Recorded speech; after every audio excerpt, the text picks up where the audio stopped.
আজকে আমরা আপেলের স্বাস্থ্য বিষয়ক উপকারিতা নিয়ে আলোচনা করব। আপেল হচ্ছে অত্যন্ত পুষ্টিগুণে সমৃদ্ধ একটা ফল, যার মধ্যে প্রচুর পরিমাণে মিনারেলস আছে, ভিটামিনস আছে, ফাইবার আছে। আপেল যারা সেবন করে তাদের ডাইজেস্টিভ প্রবলেম হয় না, খাদ্যবস্তু হজম করতে আপেল বিশেষভাবে সাহায্য করে।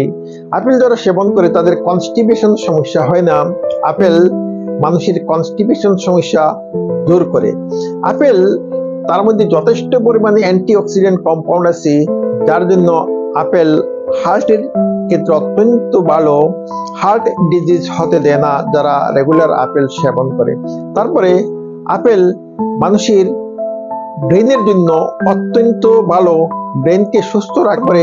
আপেলের মধ্যে অ্যান্টিঅক্সিডেন্ট কম্পাউন্ড থাকায় ক্যান্সারের সেল শরীরের মধ্যে হতে দেয় না। যারা আপেল সেবন করে তাদের শরীরে ক্যান্সারের জার্ম তৈরি হয় না।